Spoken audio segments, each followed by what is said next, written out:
Welcome back to the first episode of Outside Looking Into the 2023 year. This is me, DaBoot, back once again with my co-host Dre. And we'll just jump right into this, man. A lot of y'all saw the game last night, the Bills versus the Bengals. Scary situation that went on in that game. Damar Hamlin, the safety for the Bills, was administered CPR on the field. You can see it on the players' faces that it was, not a normal injury on the ground. He kind of stood up, went right back to the ground. One of the craziest things I've ever seen on a football field or at any sporting event, that I've ever watched. Scary situation. Updates have been minimal so far. Only a couple updates have come out, but he was on a ventilator, receiving oxygen and things like that. So what were your thoughts when you first saw that during the game?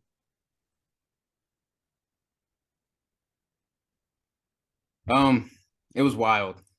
Mainly because when we see injuries, we've seen players get up and go back down, but they've never gone down like that. If they go down, it's more slowly and it's more controlled, like they're going down because they have a leg injury or ankle injury, something like that, and they just can't make it to the sideline.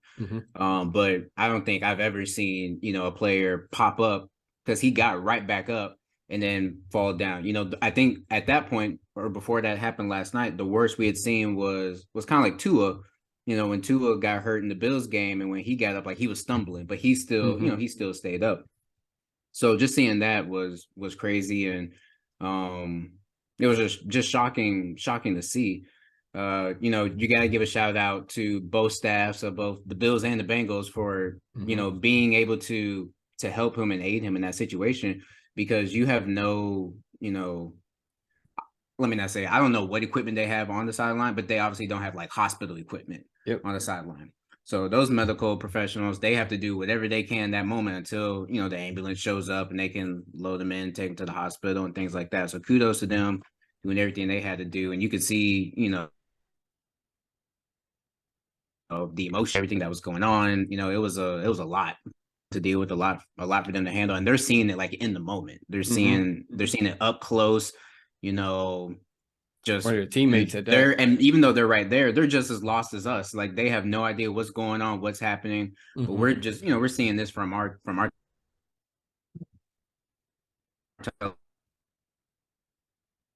television set, nowhere to go. So kudos to them. There are a lot of reports and everything going out. I don't know who made the call or anything like that. I assume that the players themselves and the coaches, even before the NFL said anything, they all said, we ain't going back out there. Like, we're not playing. We're not doing this. So kudos to them for, putting the health and, the priority on, on Hamlin in that situation, and not on, okay, he's hurt, we got him out of here, so let's lock and load back in and, get the plan. Kudos for them to, just taking that time to be with him, giving him his thoughts and prayers, his time, all that kind of stuff. And right now, that's all we can do. We can just give him our thoughts and our prayers, hoping everything works out for him. We're pulling for him. And as you said, all we can do is just sit and wait for more information to come out. Yeah. I do want to give the NFL just a small pass on, because people were killing them saying they were trying to restart the game, wasn't worried about player safeties and this and that. But I mean, no matter what you plan for as the NFL, you don't have like a blueprint when something like this happens. Like, it's not, I mean, I know you prepare for basically everything, but I mean, at some point, everything's written in the rule book or your blueprint because it's happened probably before. So like, this is probably something, at least I haven't seen it, that's never happened. And I know from like any other standpoint, usually when it's a long injury or something like that, the protocol is you give everybody 5 minutes to warm up and then you restart. And honestly, at a time when things are going crazy, that's what everyone was trying to do. Everyone was just trying to follow protocol. And then I think after a couple seconds, not even, minutes of realization, like, all right, we just can't do this. These guys are emotionally distraught and things like that. Then obviously the NFL got in contact about 30 minutes later. But I give them a slight pass on this just because, I mean, this was just a crazy moment that, everybody was going through in real time. So like, I give them a slight pass on that portion. Yeah, I think I also heard that not this specific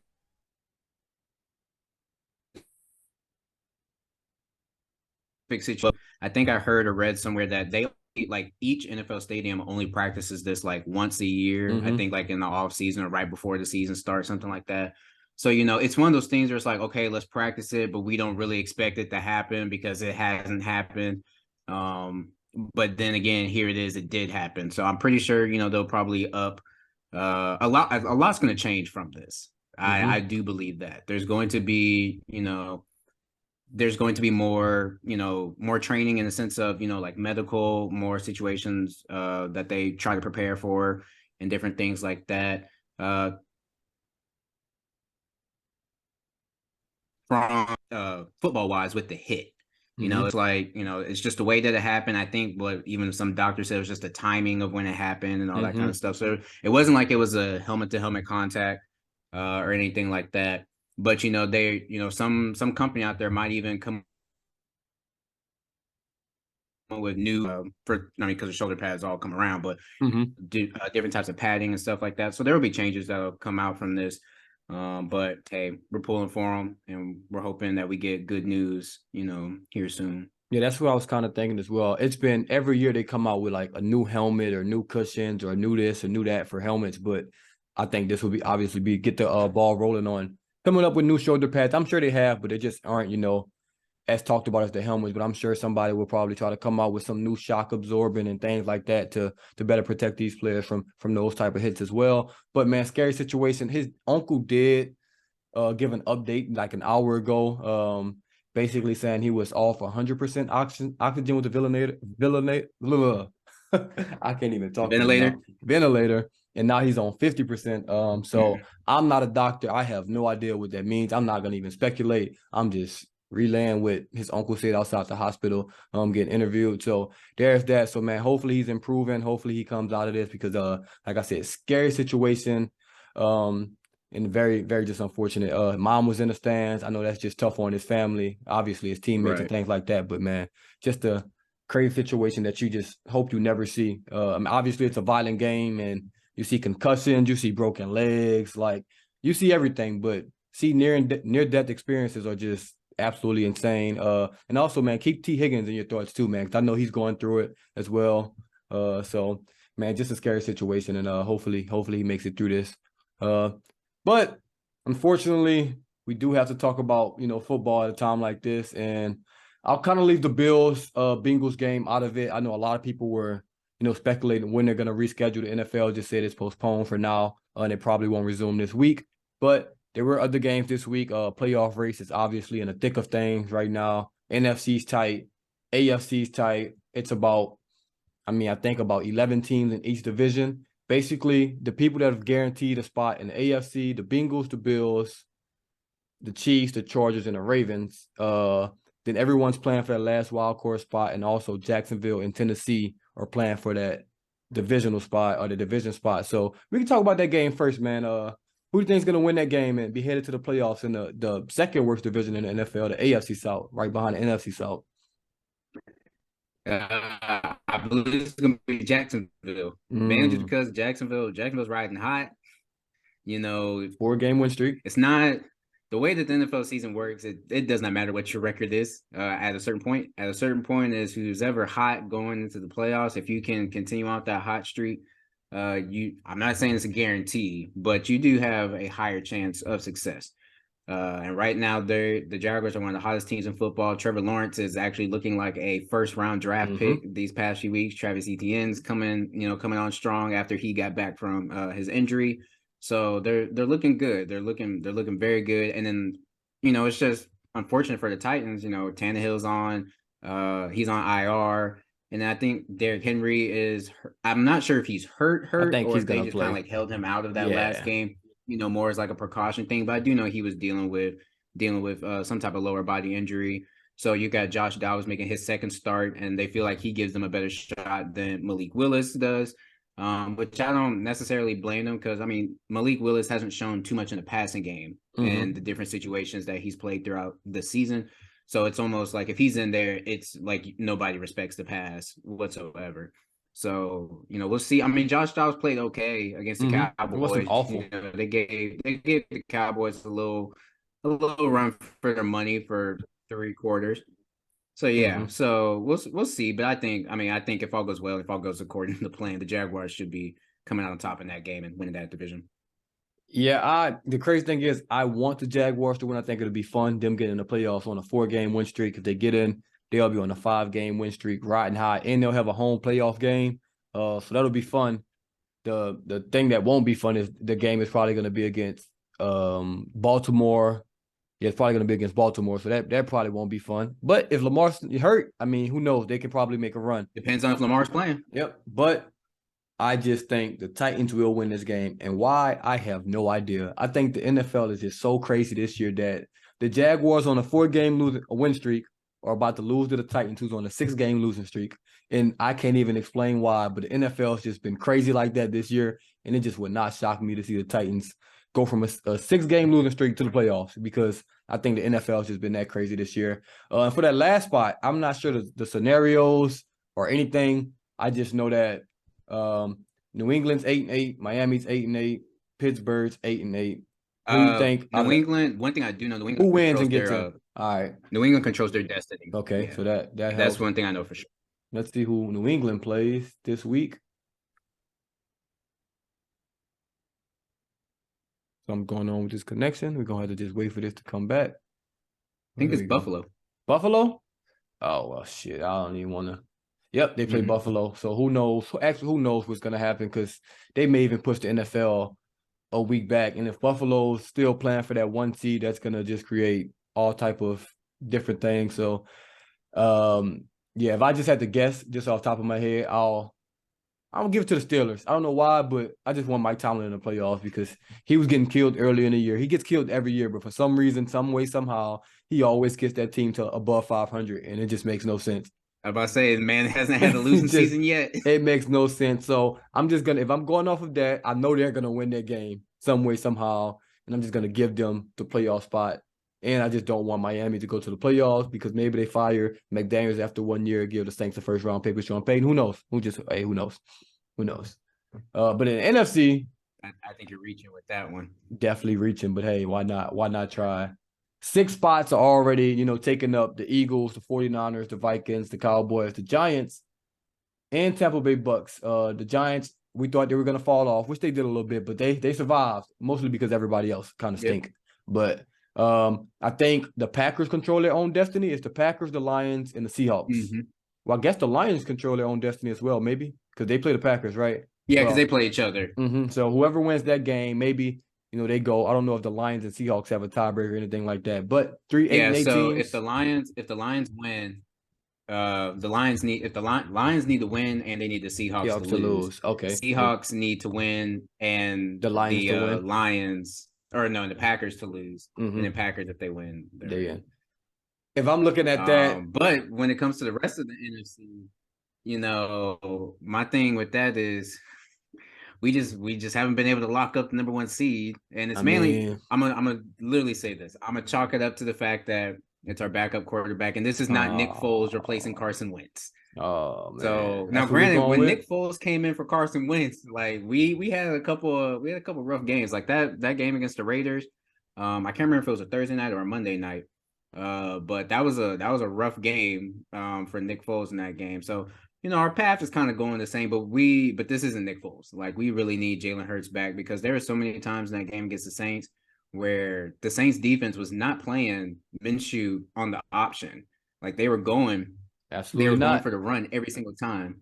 And that man Minshew couldn't, you only had to pick up 4 yards. Like, you'll pick up 4 yards, get the first down, and then no one's asking you to go run 60, 70 yards. But that's neither here nor there. So we gotta do what we gotta do against the Giants so we can lock that up. Because if we don't, the number 1 seed is just open for I mean, we can lose and still get the number 1 seed, but the 49ers still have a chance for the number 1 seed, the Cowboys have a chance for the number 1 seed. And trust me, you don't want to lose. You don't want to lose, and you don't want the Cowboys to get the number 1 seed. That'll be the worst case scenario. Just throwing it out there. Not even because the Cowboys are number 1 seed. It just means you have to go play Tom Brady in Tampa, and just how that's gonna end, because they're gonna cheat and it's gonna be bad. And I just don't want to deal with that. So I actually hope y'all get the number 1 seed. I don't want the 49ers with the number 1 seed. You saw how after a whole season of him and Mike Evans not being able to See what link time it up is. in the game that they absolutely need. All of a sudden, he and Mike Yep. Evans can link up Yep. for 4 touchdowns. I just want them to be one and done. I think the Cowboys will beat them if they play them. They match up well against them. I mean, everybody matches up well against them. They're 8-8 for a reason. They're not that good, but hey, we'll see if it gets there. But out of the other three teams, I think the Packers are gonna get in, and that's gonna be hilarious because everybody was killing Aaron Rodgers this year and saying he should have left, he should have did this, he should have did that. Devontae Adams was smart. And now look at the two teams. Devontae Adams is playing with Jarrett Stidham and Aaron Now Rodgers control. Right. You go I ahead. do want to say this though. Go back to some of our previous episodes. I want to say it was our midseason review. I had a bold prediction that a 2-win team was going to make the playoffs. And at that time, the Packers were a 2-win team. I think the Lions actually might have been a 1-win team at that point. Still, I don't think they had even gotten their second win yet. The Jaguars were a 2-win team, and then the Raiders, but the Raiders are already out. So 3 of those teams are still fighting for a playoff chance, and 2 of them play one another. So one of them is most likely to get in. So I'm feeling kind of good about my bold prediction, And I think it's also going to be the first time, or maybe one of the few times, that like a 2-win team at that point of the season is going to make the playoffs, something like that. I believe my bold prediction was the Lions getting in the playoffs, if I remember correctly. I'm sure they were out of it, and I think I had the Lions getting in. And then our other one, we kind of agreed on that both New York teams would fall off. Jets, they dropped off a cliff. Giants kind of fell off, but they still got in. So I guess we get 50% on that one. Yeah. All right, before we get out of here, I do want to talk about the team that did make the playoffs, which are everybody eliminated now: the Jets, the Browns, the Raiders, the Colts, Broncos, and Texans in the AFC. Who's probably had the most disappointing season? Starting from you can go from because what they were preseason or how they started the year or anything. Who just think had the most disappointing season out of all of those teams?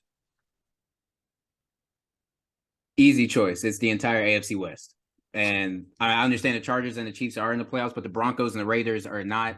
And everybody, I mean, I even talked about it. I said, man, the AFC West, they've got all this firepower. The Chiefs are going to have to work for it, and the Chiefs did not have to work for their division whatsoever. The Broncos stunk it up all year. The Raiders blew 4 games where they were leading by double digits at halftime or in the fourth quarter, one of those two, and they lost those games. So they should be fighting. They should either be in the playoffs or fighting for a playoff spot right now. So both the Raiders and the Broncos equally, just because of all the hype and everything that was surrounding the AFC West. But I'll give a slight edge more to the Broncos just because of Russell Wilson. But really both of them, that's a huge disappointment. And just to be different, I'm gonna give it to the Colts, man, because after a good season last year, they brought in Matt Ryan, thought that was gonna, save the day. And Jonathan Taylor looked awful this year. He was my number 1 pick in fantasy, so I know they're on the 6-game losing streak right now. It's just looking at. They hired Jeff Saturday, who's clueless out there, and it's just been bad. They starting any and every quarterback they can. They have Nick Foles looking bad out there right now. It's just all bad for them. Very, very awful season for them. And that's just because I can't pick an NFC West team. And then the NFC, out of all these teams, I'll kind of steal your answer about the AFC. I think it's the NFC West.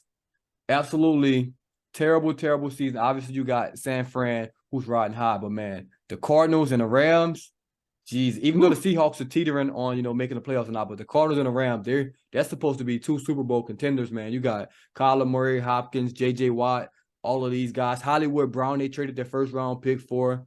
Then you got the Rams, obviously defending Super Bowl champions. You got Jalen Ramsey, Aaron Donald, Stafford, Kupp, even though all those guys have been hurt at some point. It's just very, very bad for them. Rams don't have a first-round pick. Cardinals don't have a first-round pick. That's just double trouble on top of all that. So I think the NFC West was pretty bad this year. Yeah, that's an easy one because outside of that, I was gonna say the Packers, but they turned their season around. The Bucks technically have been disappointing all year long, but they're in the playoffs, so it's hard. The rest of the NFC South, the Panthers surprised me with the way that they've been playing, especially after they fired their coach. They really pulled behind Steve Wilkes. The Falcons kind of been doing what I thought the Falcons would be doing. They were overachieving early. The Saints, I mean, you guys just had so many injuries throughout the year. It's kind of hard, but your season still is kind of average. Y'all luck. Just y'all luck. It was the first time that our entire starting defense played a game together all season. was against the Eagles. So see, So just y'all yeah, luck so right there. the NFC West is an easy one, but I'm gonna throw a little curveball at it because they technically are not bad. They're, as of right now, the number 2 seed, but the Vikings have been a disappointment. Oh, Still, absolutely. as the number 2 Absolutely. seed, Absolutely. I think they're at 3 because right now, but same difference. okay, Same so difference. because one, even though they had the greatest comeback in NFL history, they should have never been down 33-0 to the Colts. Like that should have never happened. And then the way they just got destroyed this past weekend by the Packers, you know, a team that's fighting for their playoff lives. They're, you know, the Vikings themselves. If the Vikings had won that game, then they could be like, oh, hey, we might have a chance at this number 1 seed. And, you know, so the Vikings, you know, in some weird situations this year, they've been a disappointment, even though they're Absolutely in the playoffs awful. and stuff like that. The Vikings minus 19 point differential this year, 12-4. Let me just go to the other 12-4, 13-3 teams, and let's just look at their point differential real quick. Dallas Cowboys 12-4 plus 145. Minnesota Vikings minus 19. Philadelphia Eagles 13-3 plus 127. And that's after 2 straight losses. San Francisco 49ers 12-4 plus 148. Like it just, they're not a good team. Kansas City plus 109. The Bills plus 157. Like everybody's 100 points plus, you know, point differential. Vikings 12-4 minus 19. So they've been winning close games. And they honestly been winning close games to getting blown out. That's like literally the only thing they've been doing all season. So they're not a threat. If you get a good enough corner like Jay Alexander and you put a safety over top and you guard Justin Jefferson, they can't do anything. The game plan is over. If he doesn't have 13 catches for 270, they're not winning. Like that's literally that's their only offense.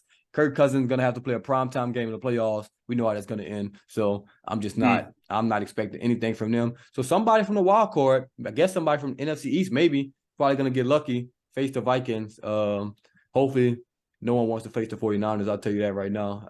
Nobody's trying to do that. Right. So hopefully they get lucky. It might be 3 NFC East teams advancing, but we'll get there when we get there. I think that'll wrap it up.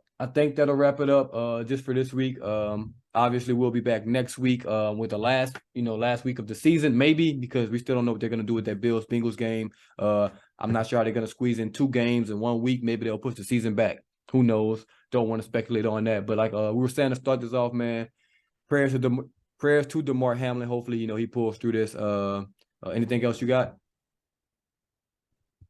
You good? No, that's it. Just rooting for him, hoping for more good news, and just sitting back and just waiting for more news about it.